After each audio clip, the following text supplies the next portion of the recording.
Ladies and gentlemen, please stand for the national anthem.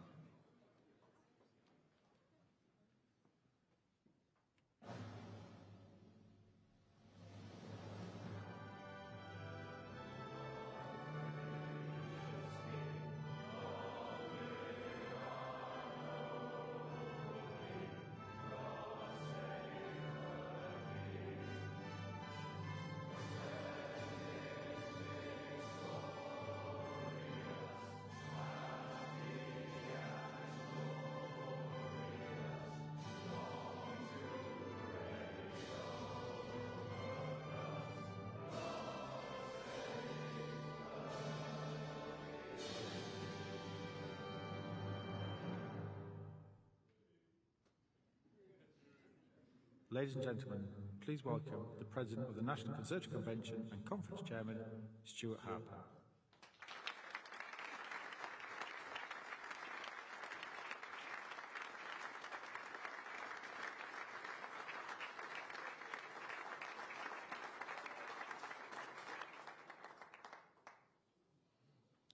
Friends, welcome to Harrogate for our spring conference. When I stood on the stage in Manchester last October at the start of our party conference, I told you it was up to each of us to recommit to our party. I told you that we had to recommit to driving change, that the opportunities were in our own hands. What we saw that week and since was a united party, focused on doing the right things to ensure that we can get Britain working again. Now, the atmosphere throughout our time in Manchester was positive and focused, and it culminated in a barnstorming speech from our party leader. A speech that for some marked a turnaround point. Not Kemi's turnaround, but theirs. They started listening again. And they realised what we already knew, that we have a leader with grit, backbone and determination. A leader with principles.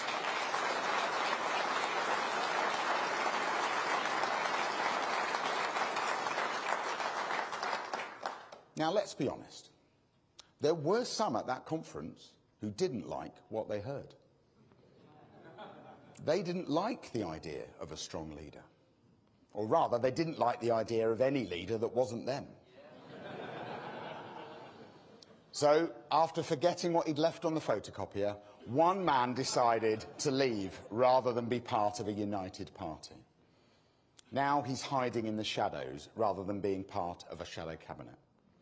He and Nigel have started to make their own, except theirs has many parts missing and is already falling apart. So, friends, we come back together this weekend, this time in Harrogate, to make sure that we can build our own capacity further. All of us must do what we can to learn and listen, to take our campaigning to the next level. Our Campaign Academy does just that. And as the weeks and months go on, you'll see more and more opportunities to understand how you can lead the most effective campaigns. I urge all of you to take up those opportunities and to encourage others to do the same. And if you think there are areas of development that we're not offering and you need, please let us know. Because the truth is, this country is even less well served by its socialist government than it was last October. In fact, we are barely being governed at all. U-turn after U-turn, climb down after climb down. The Prime Minister's primary responsibility is to keep the British people safe. And he's equivocating on his support for getting rid of this Iranian regime and helping our allies defeat their evil. He can't even get ships to Cyprus to defend our people and our bases. We must continue to hold this government to account. But more than that, we must come forward with an alternative. Not abstract policies, but solutions to the concerns that the British people have. Solutions that will appeal not just to the core, but to the crowd, that answers the concerns of our communities and that can be delivered. Because as we in this room know, and as Mrs. Thatcher was always keen to point out, the facts of life are conservative. And it is only Kemi Badenoch and her team who, with our help, can do what needs to be done. Now, this weekend is designed to be three things above everything: collaborative, engaging and fun. I look forward to seeing many of you at our members' dinner tonight, when we'll hear from the great Yorkshire Olympian Alistair Brownlee, and at the after party too. This afternoon, I hope you will take the opportunity to hear from a range of speakers, including on our campaigning strategy, on targeting the right voters, and on using AI effectively in campaigning. I want to thank all of those that are contributing this weekend, but I particularly want to thank our friends from the Leadership Institute who have made monumental efforts to be in Yorkshire this weekend. We are most grateful.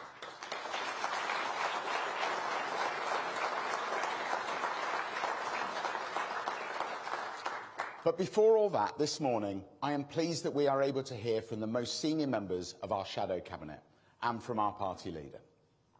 So, friends, thank you for joining us this weekend. And please welcome to the stage the Chairman of the Conservative Party, the Member of Parliament for Thirsk and Malton, Kevin Hollinrick.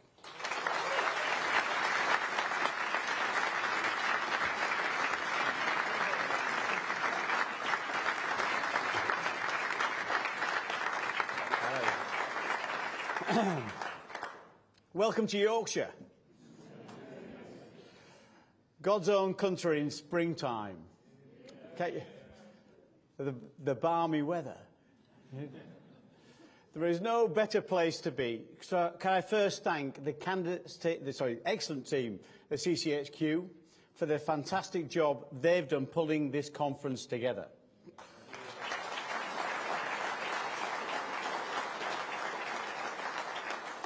And to my good friends Stuart Harper, John Cope and the CCA for the huge role they have also played.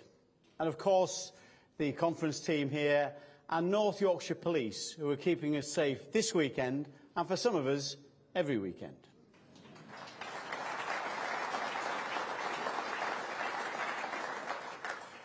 As you may know, I'm a proud Yorkshireman. My good friend Eric Pickles, also a proud Yorkshireman, constantly tells me that we have never lost a general election with a Yorkshireman as chair of this party.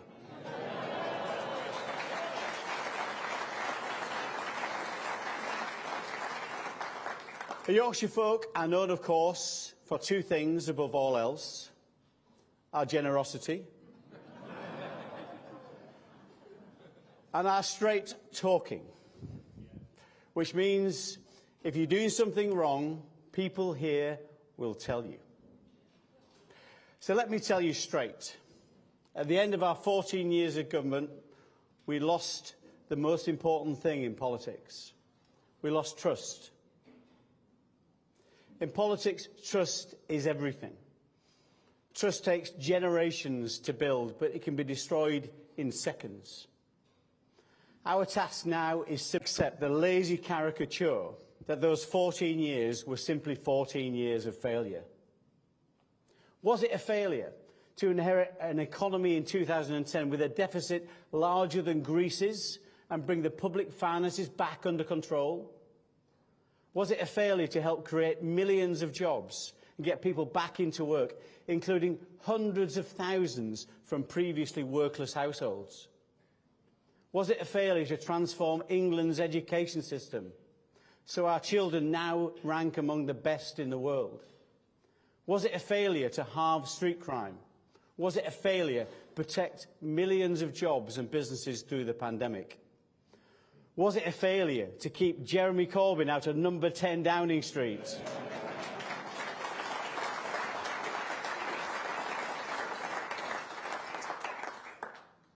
And then when the moment came, in 2021, was it a failure that Britain led the world in standing up to Putin and supporting Ukraine?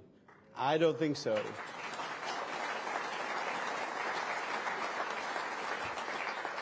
Those weren't failures, those were Conservative achievements. But we must be straight. We made mistakes. We said we would control migration, and we did not. We said we would control public spending, and we did not. And in our final years, we allowed ourselves to become distracted by internal psychodramas instead of focusing on the country. The public saw that and they lost faith and they lost trust. So yes, we must rebuild, but we rebuild with a fresh, exciting, strong leader with a clear plan, a brand new central office, mortgage-free, rent-free.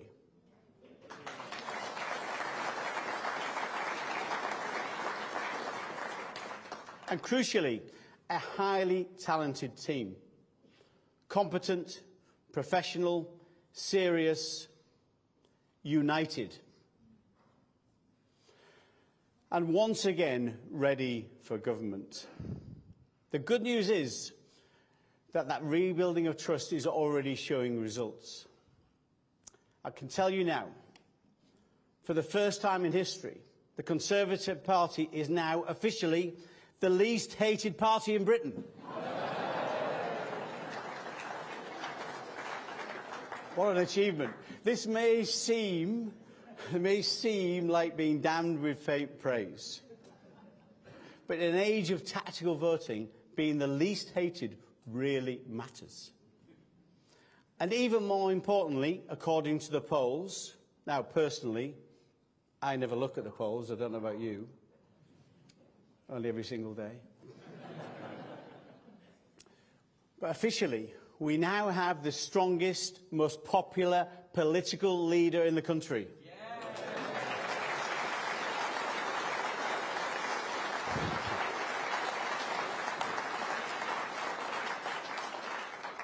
Put Kemi Badenoch head-to-head with Nigel Farage, people say, I want Kemi. Put her head-to-head with Keir Starmer, people say, I want Kemi. Put her head-to-head with Ed Davey, people say, who the hell is Ed Davey?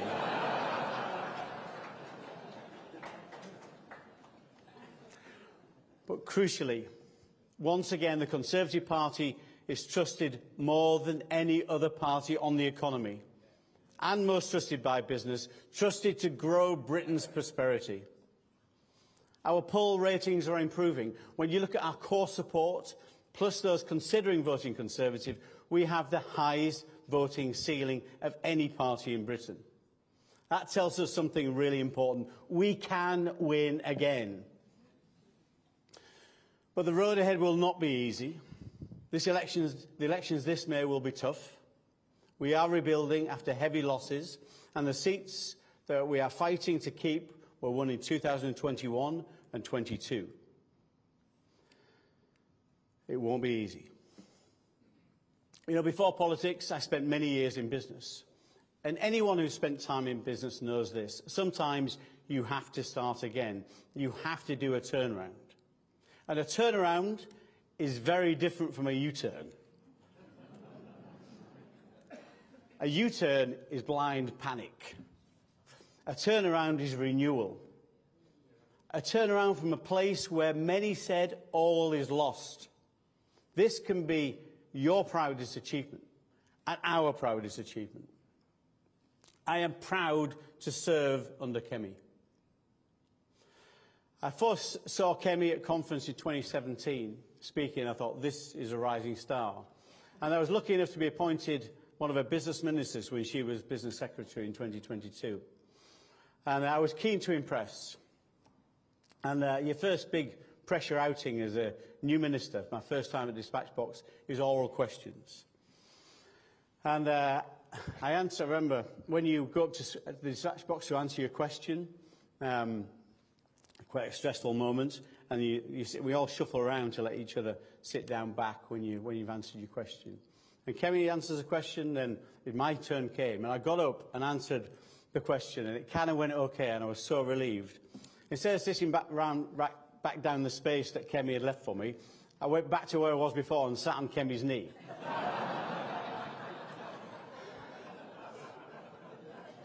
I wanted the ground to open up, and that's what I'm going to do.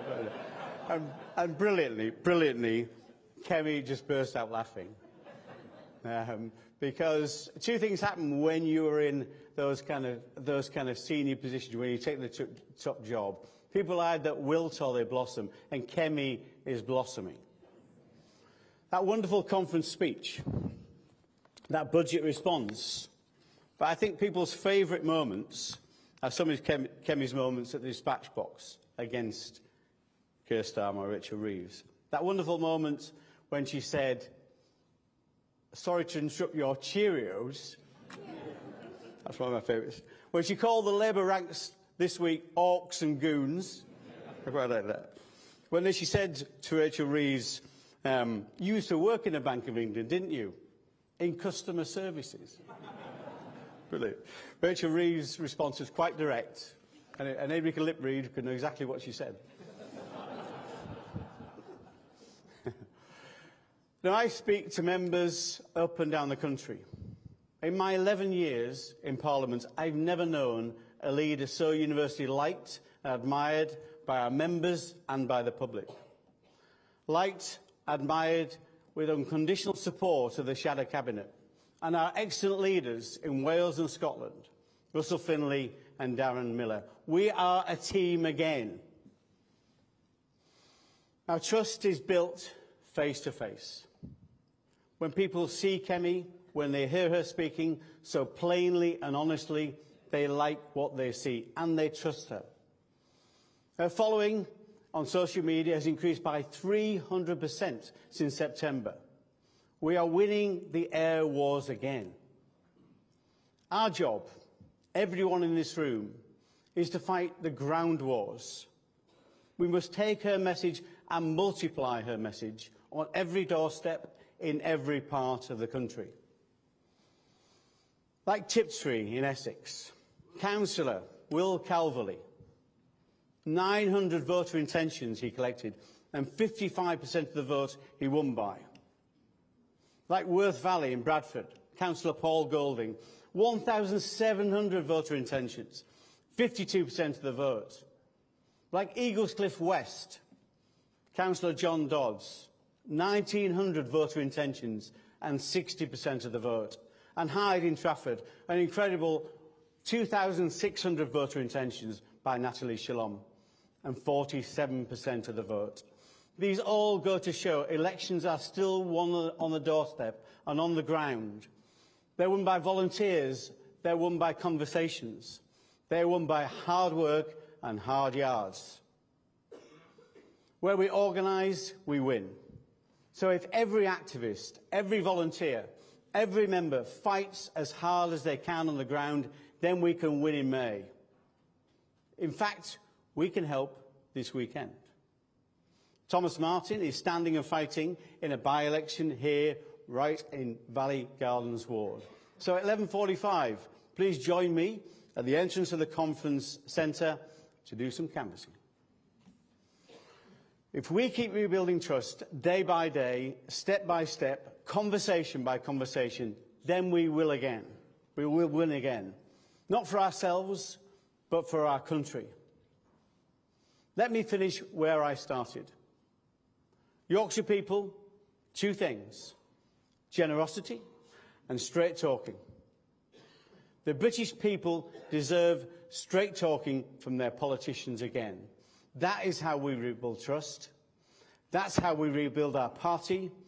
That is how we win again for our country, for our future, for Britain. Thank you. Thank you very much. Thank you. Thank you very much. Thank you.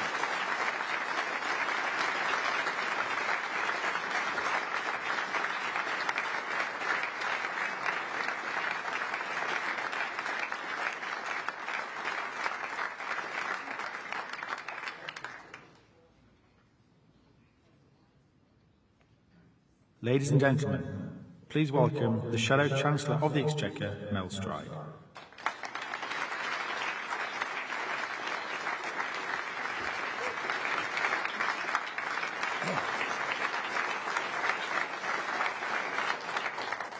Well, good morning, and what a great opening from Kevin there, and he's so right about the strength and the honesty of Kemi's leadership, although I have to say I haven't yet sat on Kemi's knee. But hey, there's plenty of time for that, okay? We're early on in opposition. Look, it's really good to be here, especially in Yorkshire, catching up with friends and meeting new members. And so many people wanting selfies. You know, it's so good for the ego. Although they say that politics is show business for less attractive people, so maybe I shouldn't get too carried away.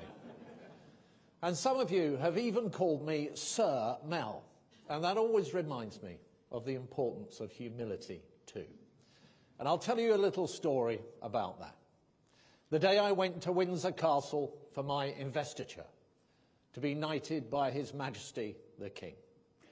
It was only a few months ago. And I'm there with Michelle, my wife, and my 3 proud daughters, and we are all in our finest. And we enter the castle, and we find ourselves in this vast room, at the end of which there is a phalanx of photographers and TV crews. And I think about where I've come from. The journey of the boy with a free place at a grammar school, all the way to the cabinet room, and right up to that moment where I'm about to be knighted by the King. And a few of the cameras start to click, and I feel that moment of arrival. And yes, I freely admit it, some sense of self-importance began to course through me. And I thought of all those cameras here for me. I never expected so many. And then David Beckham walked in.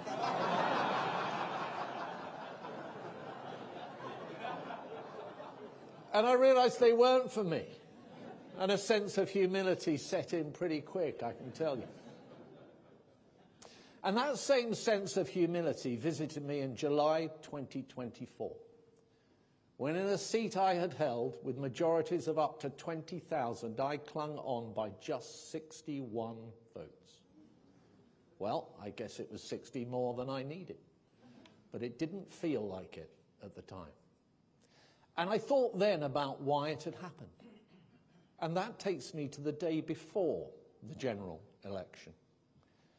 I'm standing in a car park outside a supermarket in my constituency in a town called Oakhampton.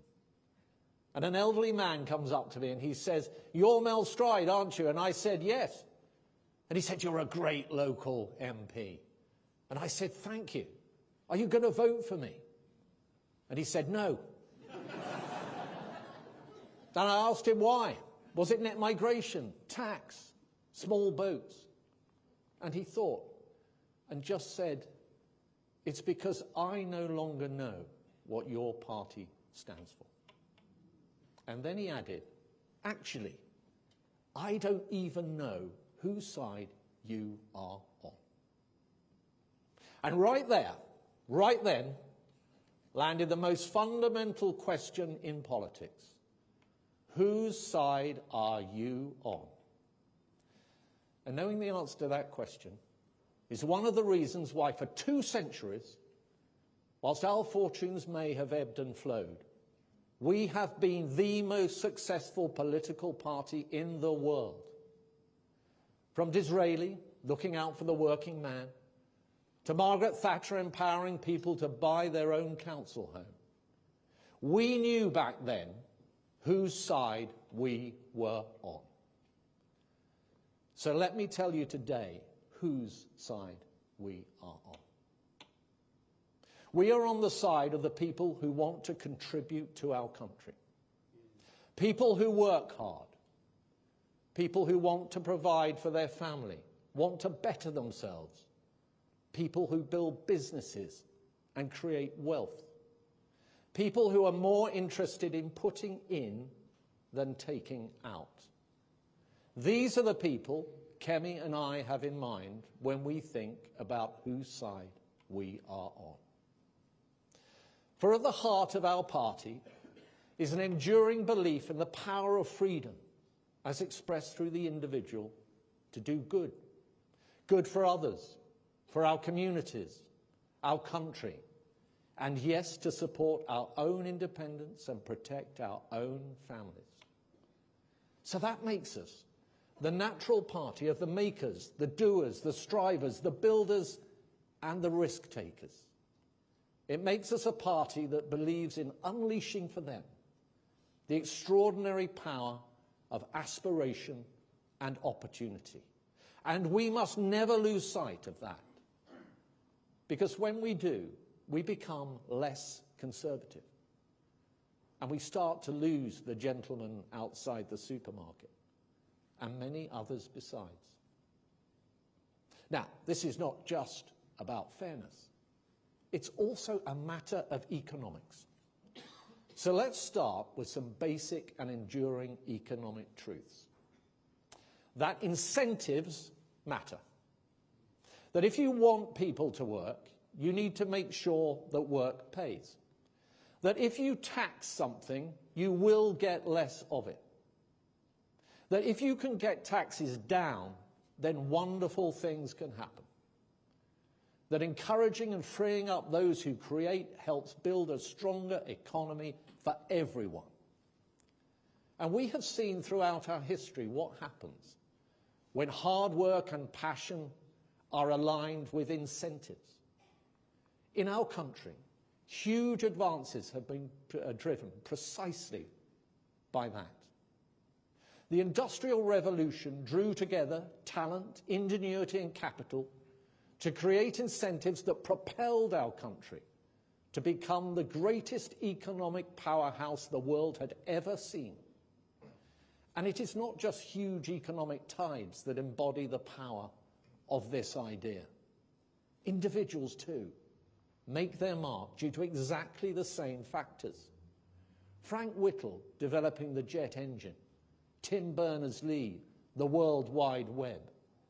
In each case, British talent flourished and in many cases forged a new world due to incentives.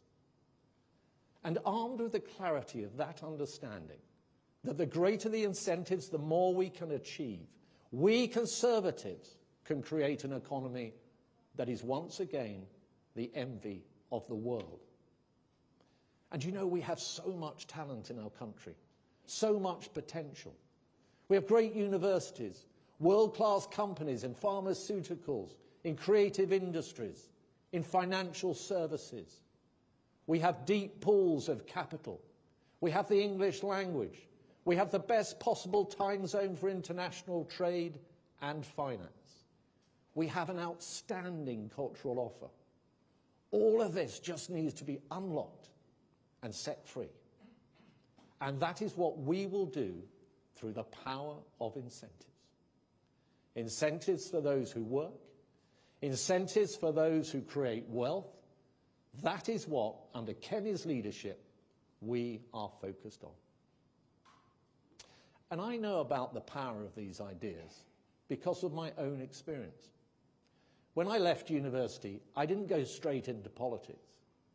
I built my own businesses from the bottom up, set up companies on both sides of the Atlantic from scratch. Now that was tough. I had to work hard. I took risks. Some of them paid off, some of them didn't. But in the end, I succeeded. But that was back in the 1980s, when the whole spirit of that time crackled with aspiration, when people didn't just have the opportunity to make things happen, government actually actively encouraged it. Nigel Lawson cut taxes, cut red tape. Big Bang freed up the city to lead the world. And Maggie understood something that we later forgot, that it is the private sector that drives prosperity, not government.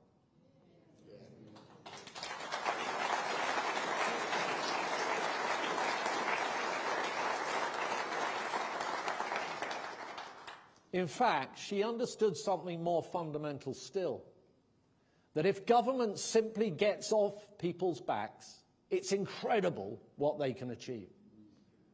Because in economics, government is often the problem. As Ronald Reagan famously put it, the 9 most terrifying words in the English language are, "I'm from the government and I'm here to help."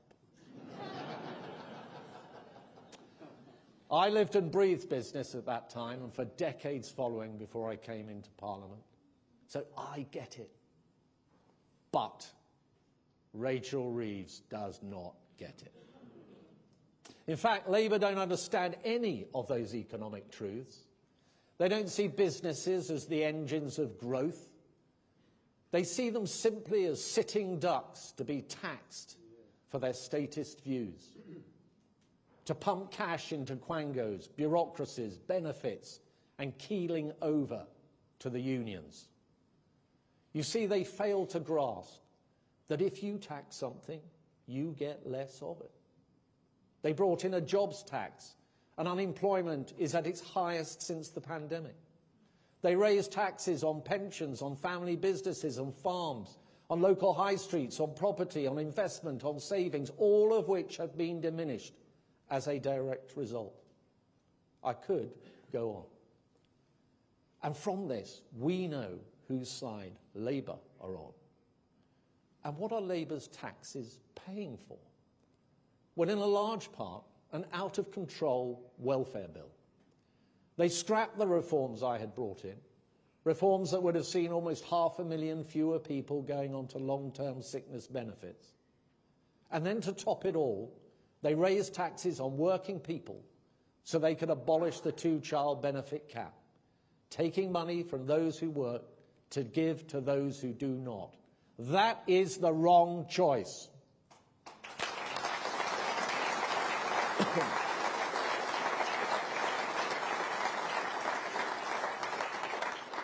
Because when people find that they can be better off on benefits than they are in work, then they stop working. It's as simple as that. The incentives are all wrong.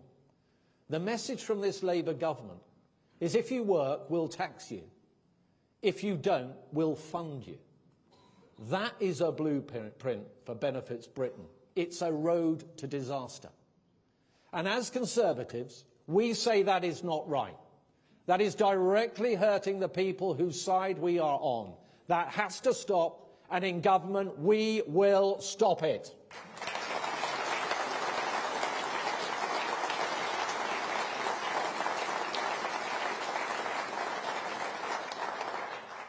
But let me speak about younger people for a moment. Under Labour, too many young people are leaving school and going straight onto benefits. Labour are doing nothing to tackle this. Their jobs tax hits younger workers the hardest, and their employment rights bill means employers won't take on staff with a limited employment record. Mark my words, that legislation will end up being one big gorilla on the backs of business. And Labour's business rates hikes are killing sectors like retail and hospitality, the very sectors where many young people seek their first job. For graduates, Rachel Reeves has frozen the threshold for repaying student loans, so they pay more. And the graduates' jobs market is drying up. It's little wonder that we now have higher levels of youth unemployment than in Europe, the first time in a quarter of a century. But it does not have to be this way. There is an alternative. A future Conservative government will control government spending, including a crystal clear plan for driving down the welfare bill as part of a £47 billion savings package. And that's just a start. That will give us the capacity to back the makers, the doers, the strivers, the builders, the risk takers. And we've already set out what some of that means. Backing aspiring families by abolishing stamp duty. Backing high streets by abolishing business rates for thousands of shops and pubs and restaurants. And for young people, giving them a £5,000 tax cut when they start work. Funding apprenticeships for a debt-free route to new skills and better pay. And fixing the interest rates on student loans to get debt off their backs. Lower taxes, greater incentives. A powerful message to hard-working people that we are on their side.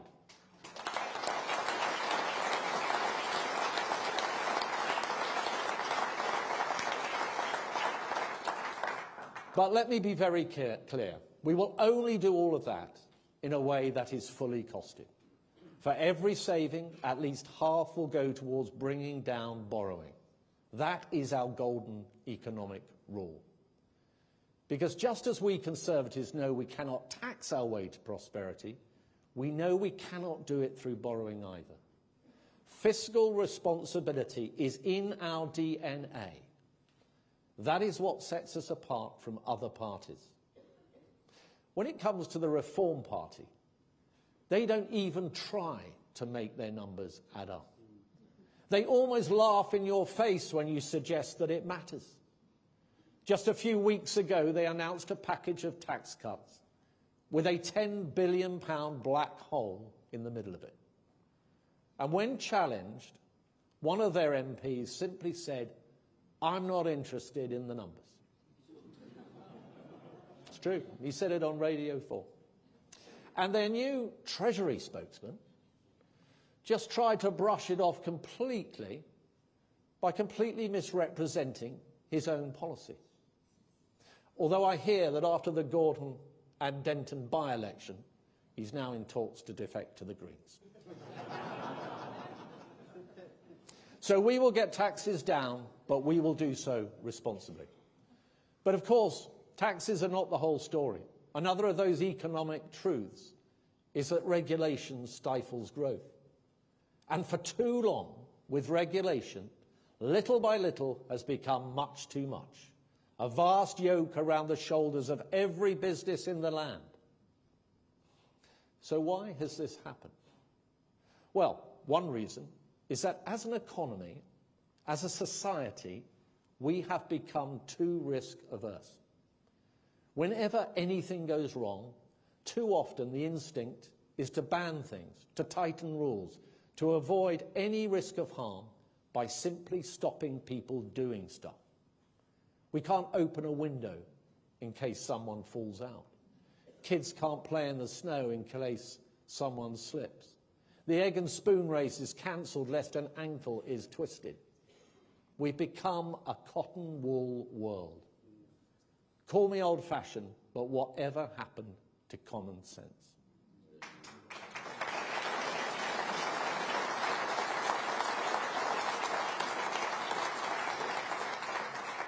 And when that mindset gets applied to our economy, it becomes a charter for government interference. If you take the city, the approach since the financial crisis has been to try to manage virtually every possible risk out of the system. And more broadly across financial services, if anything might possibly hurt consumers, then liability has too readily been shifted onto companies. But that hurts business, and in turn hurts all of us more widely. But there is something else going on. Increasingly, government has been making regulators implement social policy. I won't bore you with a rant about the senior managers regime or regulatory have regards, but the key point is this. When businesses are forced to focus on diversity, inclusion, and climate change, they will not focus on generating wealth and jobs, or will move to countries where they can. So that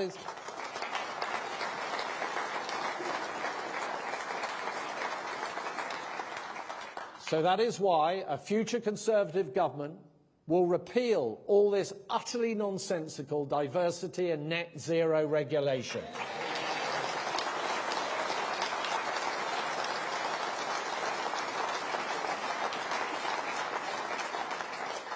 We will stamp out the excessive red tape that is clogging up our financial sector. A new big bang. Yes.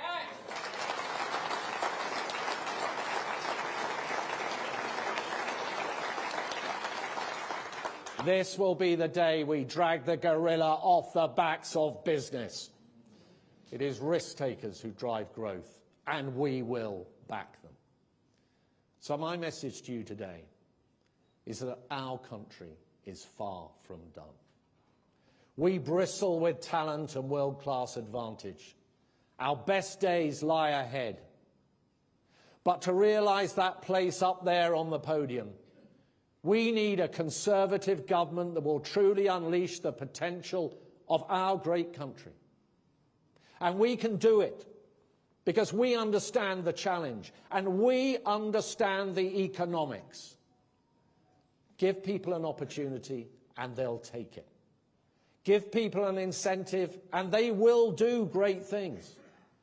Understand that wealth creation matters and pursue it unequivocally and without apology. And do it because we believe in our country, believe in our people, believe in our future. So let's get behind the makers, the doers, the strivers, the builders, the risk takers. The Conservative Party as the party of business, of aspiration, of opportunity and achievement is back. Let's get Britain working again.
our plan to fix the high street, our plan to get Britain working again.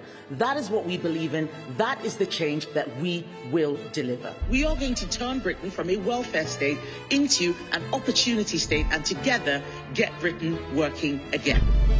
The war in Iran is happening now. There is no urgency from the Prime Minister. He's too weak. Yes. We would focus the state on what it should do. Let's take the money out of welfare, put it into more troops. He gave Mandelson his full confidence. He only sacked him after pressure from us. We are the only party with a plan to get our economy back on track. We need a new approach. We owe that to our children. A plan for our borders, a plan for a stronger economy.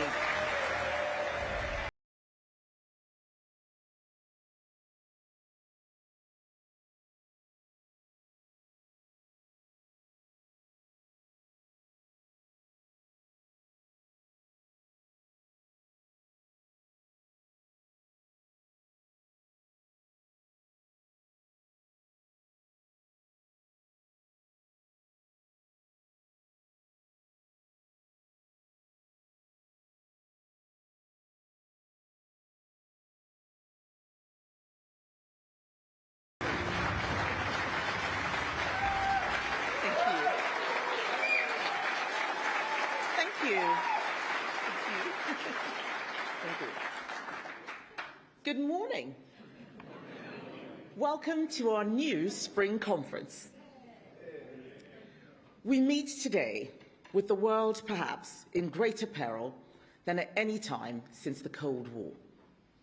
Relentless drone strikes are hitting our allies in the Middle East, countries in which hundreds of thousands of British citizens are in harm's way. British sovereign territory is under attack for the first time in a generation. And yet in the last few days, Britain has been described as weak. Our allies have accused us of deserting them, of going missing in action. Imagine if you were Cyprus. What have you seen?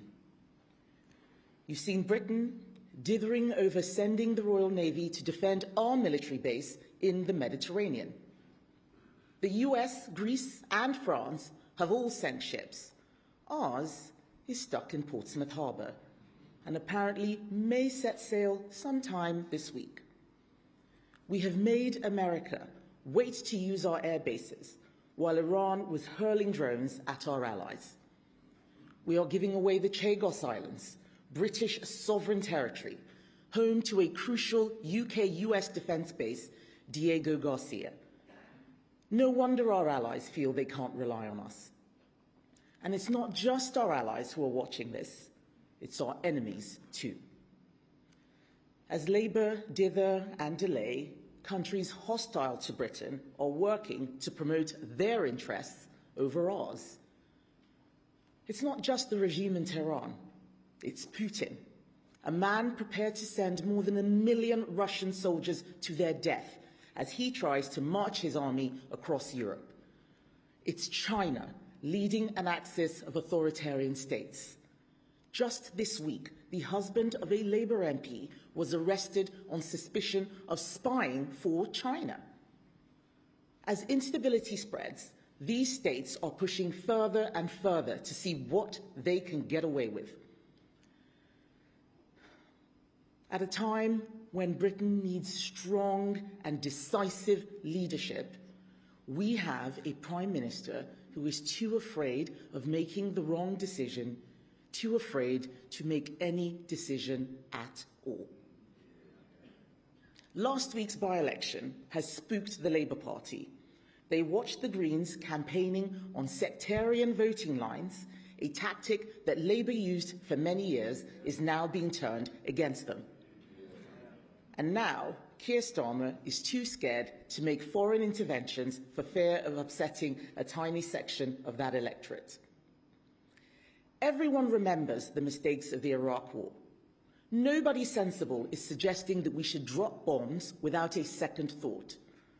But Keir Starmer spent days consulting lawyers, plucking up the courage to say whose side he was on. Canada and Australia had the moral clarity to do so immediately and unequivocally. And even now, our Prime Minister is sitting on the fence. We are in this war, whether Keir Starmer likes it or not. For too long, Britain has been governed as if it's still the 1990s. Back then, people thought the era of permanent peace, cheap energy, and expanding global trade would go on forever. From 1989 to 2022, defence spending reduced under successive UK governments of all colours. But it's now clear that this era of peace is coming to an end. Labour have no answers to Britain's problems because they think the world is how it used to be, not how it actually is. And where has that money we stopped spending on defence gone? Before the Second World War, 1 in every £7 the government spent went on health and welfare. By last year, it had soared to 1 in every £3. The peace dividend we inherited has been spent, yet Labour are still determined to spend more. What they don't understand is that a welfare state and an NHS are not facts of life. They are products of a strong economy and a strong country. That is the Conservative mantra today.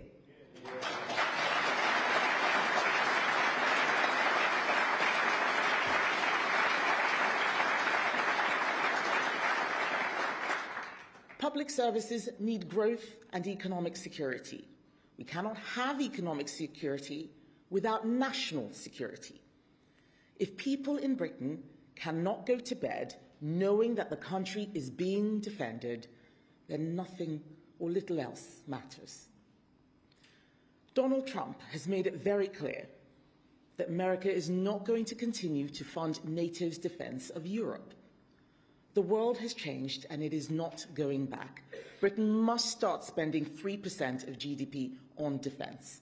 Every serious person in our military says this. Every serious country in the world is moving that way.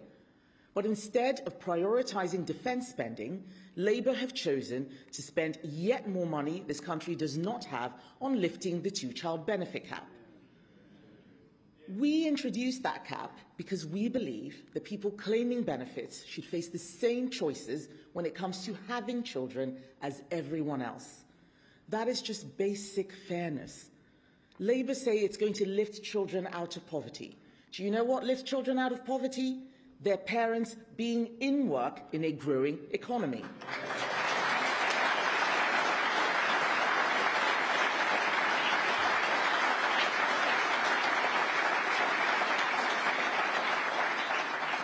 Right now, those parents are living in a country where unemployment is surging, where the cost of living is increasing because of soaring energy prices. You bring these people out of poverty by fixing these things, not by giving them handouts. Last June, we offered Keir Starmer our support in the national interest to pass welfare cuts so that he could spend more on defence. But he declined. He spends all his time strutting the world stage at summits and international conferences. But the fact is, he's not even strong enough to win a war with his own backbenchers. He is a political hostage, held at the behest of a load of half-rate left-wing MPs, none of whom grasp the seriousness of the world that Britain is now in. While the rest of the world rearms, they are playing student politics. Today's Labour Party is nothing like the patriotic Labour Party of yesteryear. In the 1950s, Nye Bevan warned about Britain not having a nuclear deterrent. He described it as the UK being sent naked into the conference chamber. Well, today it's happening again. We are not deterring missile strikes against our bases. The man who wrote Labour's defence review, Sir Richard Barrons, has said the UK is trapped in a conspiracy of stupidity because politicians aren't willing to make the case for cutting public spending to fund defence. Well, we are willing to make that case. It is Labour that is trapped in a conspiracy of stupidity. That's why yesterday I announced that the next Conservative government would reinstate the two-child benefit cap and spend that money on defence.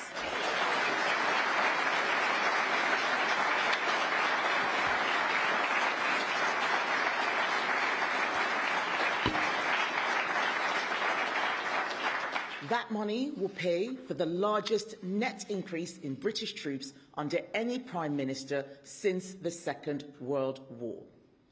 I have chosen my priority, and that is to keep British families safe.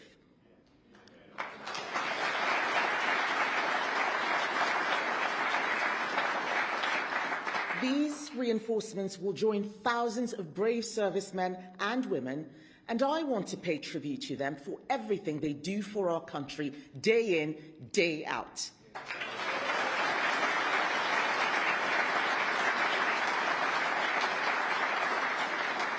This is another down payment on our way to 3%, along with our Sovereign Defence Fund, which says no to Ed Miliband's vanity net zero projects and reallocates £17 billion into defence instead.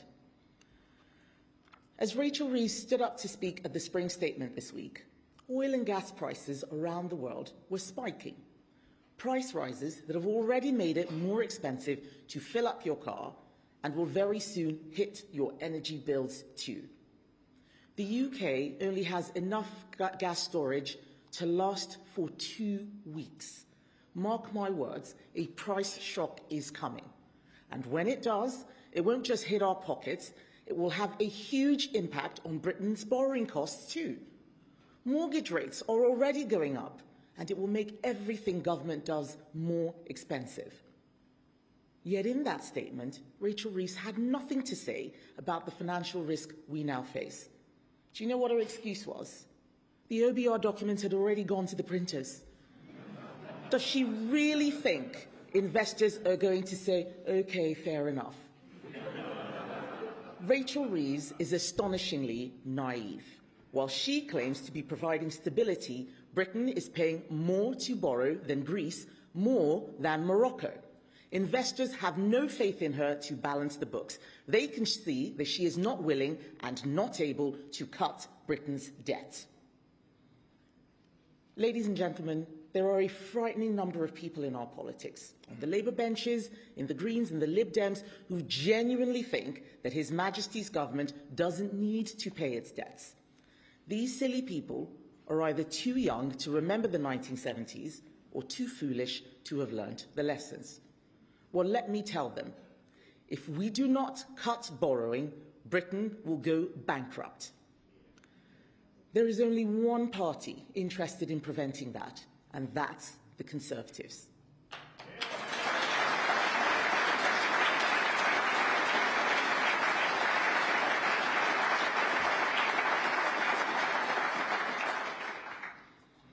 Last year, I introduced our golden economic rule. For every pound we save, 47 billion and counting, we will put at least half to paying down the deficit, cutting the civil service, slashing the welfare bill, reducing overseas aid. The rest of the money we save, we will spend on making this country stronger. These are difficult choices for difficult times, but we must make them, because every moment we continue to spend our children's inheritance is a moment of failure. No one else in British politics is going to take these hard choices.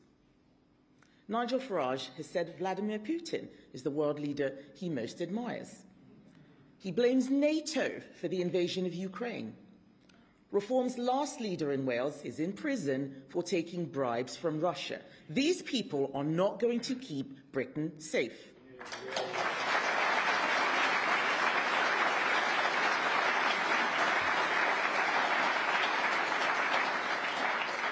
The ridiculous hokey-cokey that Reform have done on the two-child benefit cap tells you all you need to know about them. First, they were for the cap. Then, they were against the cap. Now, they are for it again. On the 4th of February, Reform MPs managed to vote for it and against it at the same time. These people are messing around, treating politics like it's a game.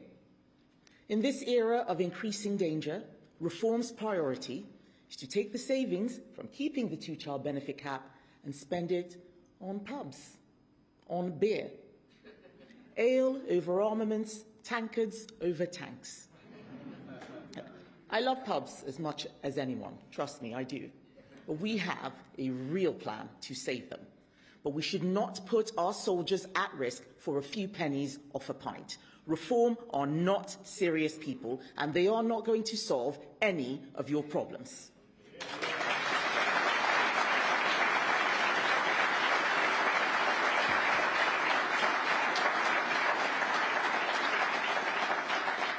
And it's the same with the others.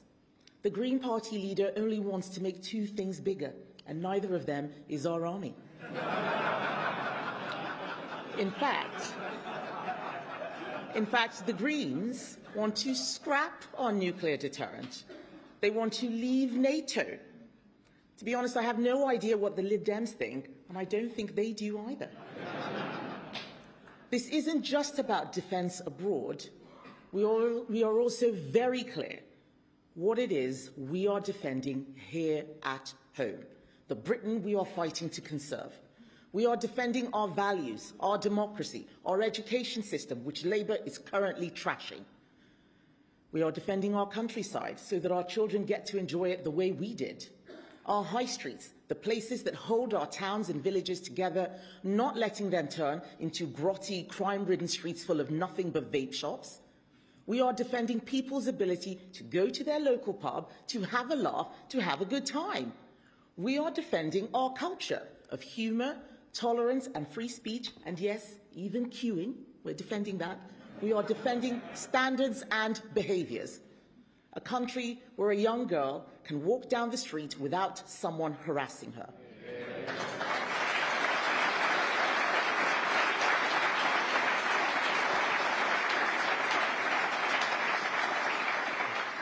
We are defending a culture where children are treated like children and women have the same rights as men. That is what we are defending.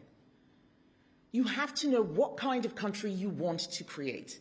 This is why Labour have failed so terribly. They have no idea what they want. They just wanted power. They didn't know what they wanted it for. Having a coherent British identity matters. The left think that culture doesn't matter. It does. This isn't about the food you eat or the clothes you wear. Culture is not about going for a curry. Culture is about standards, values, behaviour, what is acceptable.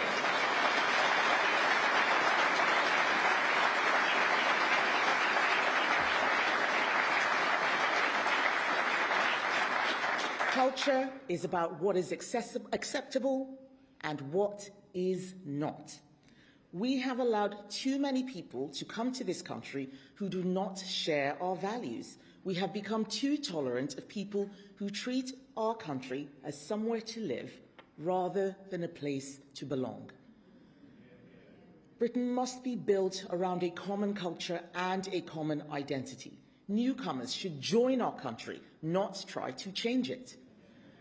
That's why last Monday I launched our New Culture and Integration Commission. It will set out the culture that we want people to assimilate into, what we expect and what we will enforce.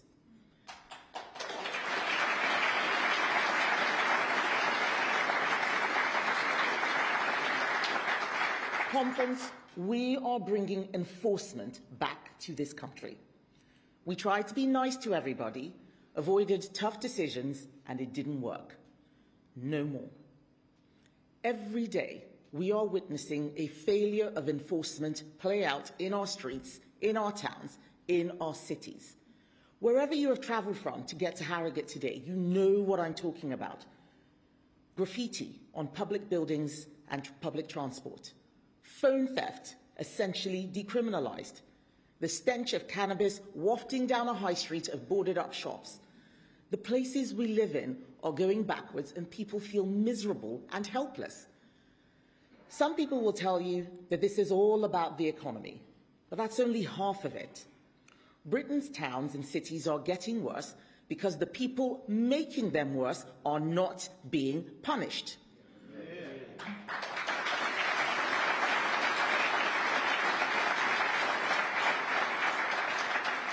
More than 1,000 people a year are convicted of burglary, not for the first time, not for the second time, but for the third time, and still not going to prison.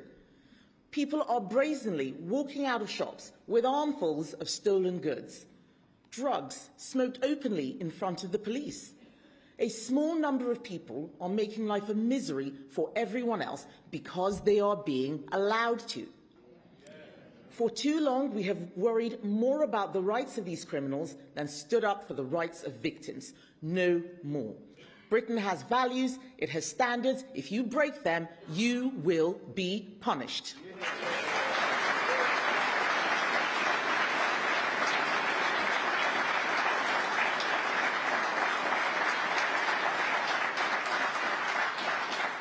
That's why one of the first things that we will do in government will be to hire 10,000 more police officers.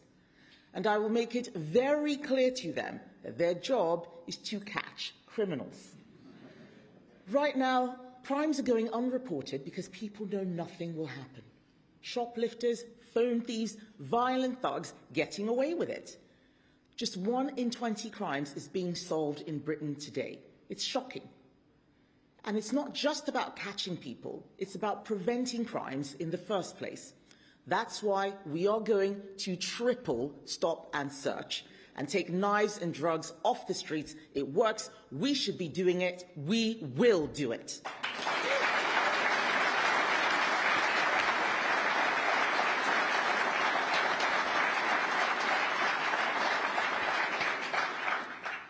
Many of you will have heard about the inquiry in Nottingham this week. 3 people who were brutally murdered by a man with severe mental health problems who 2 years earlier had handed himself to MI5 for sectioning but was sent home, who 9 months before had assaulted a policeman, triggering an arrest warrant that was still outstanding when the attack occurred. This man should not have been on the streets. So today, I'm announcing that we will stop putting ideology ahead of public safety. We will overhaul Labour's Mental Health Act, and we are going to detain people who pose a risk to the public, keeping them safe, keeping the public safe. We cannot have dangerous men running around our towns and cities stabbing people.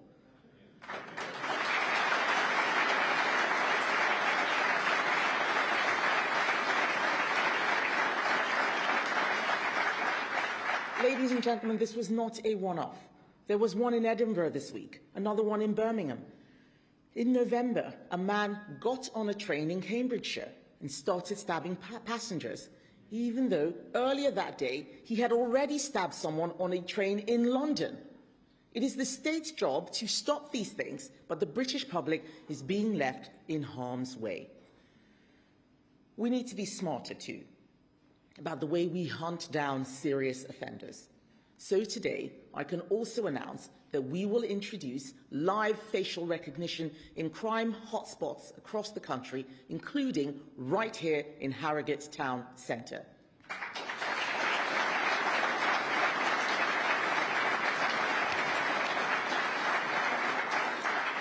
We believe this will help catch 24,000 wanted criminals. It's not just dangerous crime we're going to stop. Why should we put up with people in balaclavas riding e-bikes and e-scooters on our pavements? What kind of country simply allows this to happen? So today, I am announcing that Conservatives will mandate police intervention and enforce increased penalties. And we will also mandate police enforcement of our drug laws.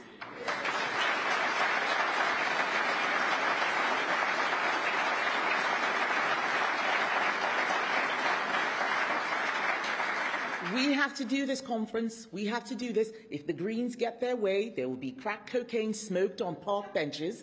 If we get ours, drug use will be driven out of our public spaces.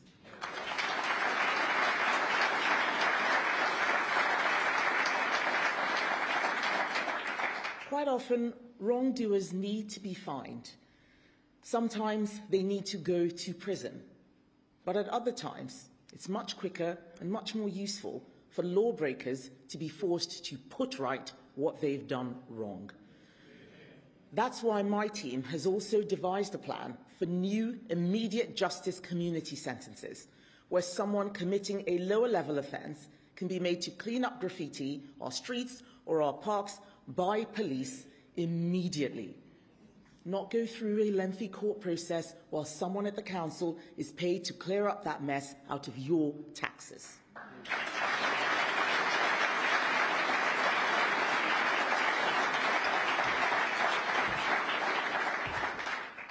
Conference, we cannot have any of this enforcement without a strong economy. If we want to pay to defend ourselves, to look after people when they're sick, to keep Britain's streets safe, we are going to have to get Britain working again. What I heard from Rachel Reeves at the Spring Statement this week was an exercise in self-deception. According to her, the British economy is flying. It's the best it's ever been. I have no idea what planet she is living on or which unidentified flying object she has mistaken for our economy, because it is not flying. She says the number of people in work is increasing. What is she talking about? Unemployment is at its highest rate since the pandemic. She uses these sham figures to try to convince us, I think even trying to convince herself, that everything is rosy. The truth is that youth unemployment is now higher in the UK than the EU for the first time ever. When was the last time she spoke to a new graduate looking for a job in the worst recruitment market on record, caused by Labour's jobs tax?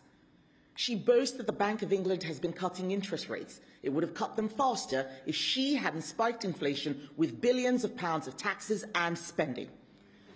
She claims the economy is growing. Growth forecasts have been slashed for this year. I wonder why that is. According to the OBR, incentives within the tax system constrain economic activity. Let me spell that out for Rachel from Customer Complaints. What that means is more tax equals less growth.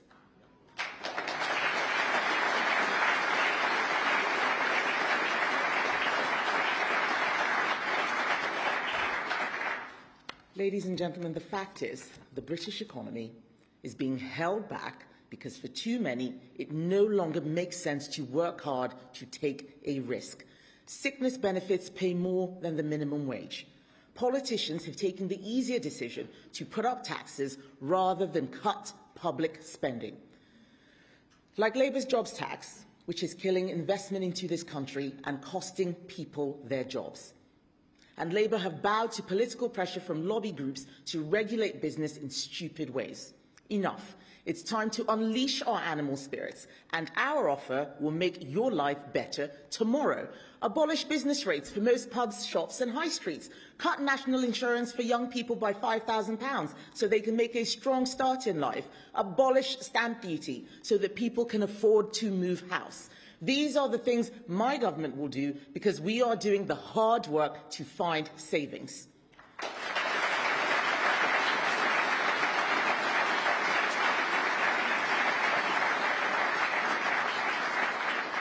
If we want Britain to grow, we need to be an aspirational society where young people feel they can get on in life. A huge part of this is about skills. Every year, hundreds of thousands of young people make the decision to go to university because they think it's going to give them a leg up in life. But the reality, for many, is that all they leave with is debt. Debt they will never pay off. The Leo study has been tracking graduate earnings for more than 2 decades, and we can see in black and white which degrees are worth it and which are not. We can see it in our welfare system.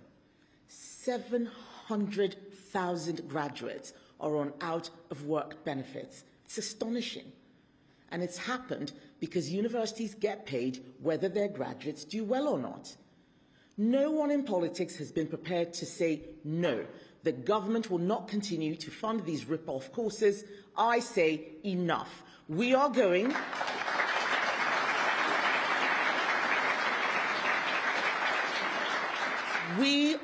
to cut thousands of the courses that provide no economic benefit whatsoever, and because we have the backbone to do that, we can then cut the interest rate on student loans and double the number of apprentices.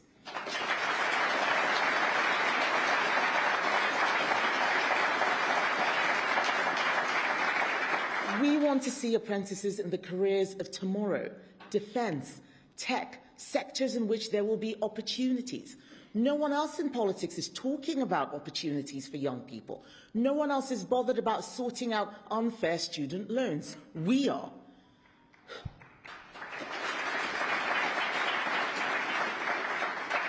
We are the only ones who will do this. Who else do you think is going to do this? Reform? They think that if you bring back smoking in pubs and nationalised industry, it will bring back the good old days. No, it won't. Reform have absolutely no idea what they want Britain to look like in the 2030s. I do.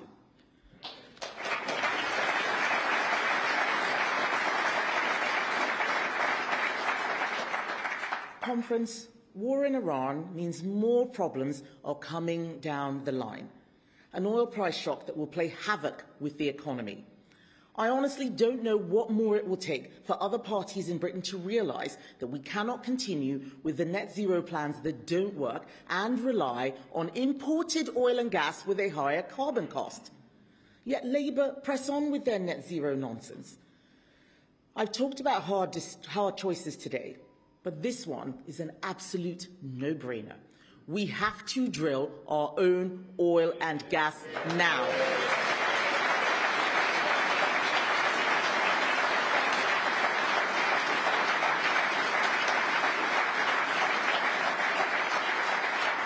British businesses are paying more for electricity than in any other developed nation. It's destroying our economy, and we will put an end to it. This degradation of our economy and our society is making Britain weaker at a time when the world demands strength. This is real, and it is serious. Britain is full of people who can tell you what needs fixing. The Conservative Party is the only party talking about how to fix it. Do not listen to the people who want to get your vote by telling you that everything is irretrievably broken. It's not. Britain is a great country.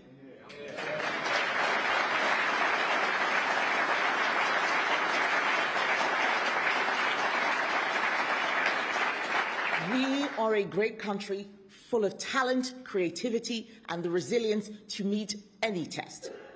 What we face today are problems, real difficult problems, but ones we can fix. This is a different age than the one that came before. And when the world gets tougher, a great country needs serious leadership.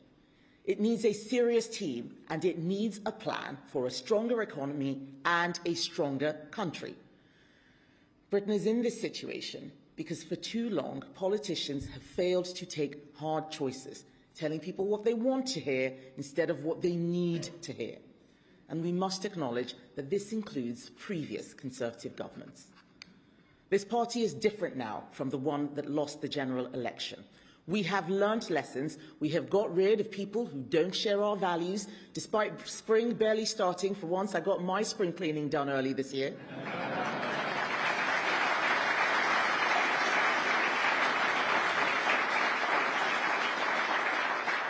Ladies and gentlemen, there is only one Conservative Party, and that Conservative Party is back.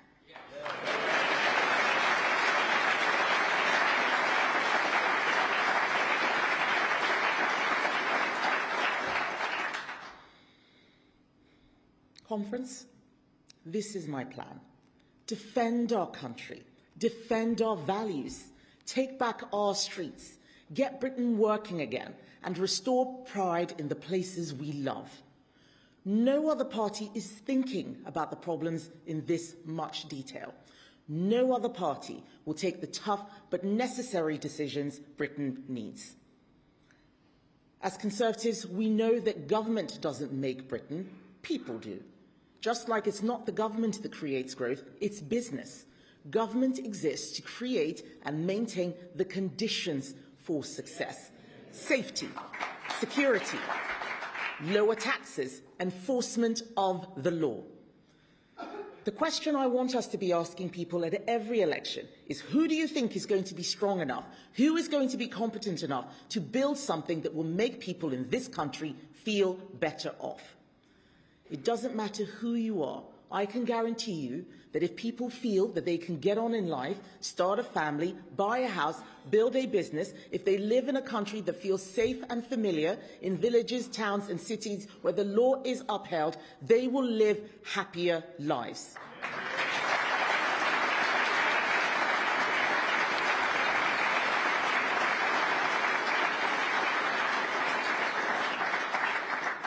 Conference, it was Margaret Thatcher who said that the facts of life are conservative. It's now up to us Conservatives to make people realise that she was right and we are on their side. So Conference, thank you. Our wonderful activists and volunteers, thank you for all that you are doing. Because we are the party of common sense and the common ground. Building this requires a team, not just a team in my shadow cabinet. We need Conservatives at every level of government, from parish councils all the way through to number 10. Conservatives who know what we believe in, who share the principles on which all our policies are built. The time for drama queens and weak leaders is over.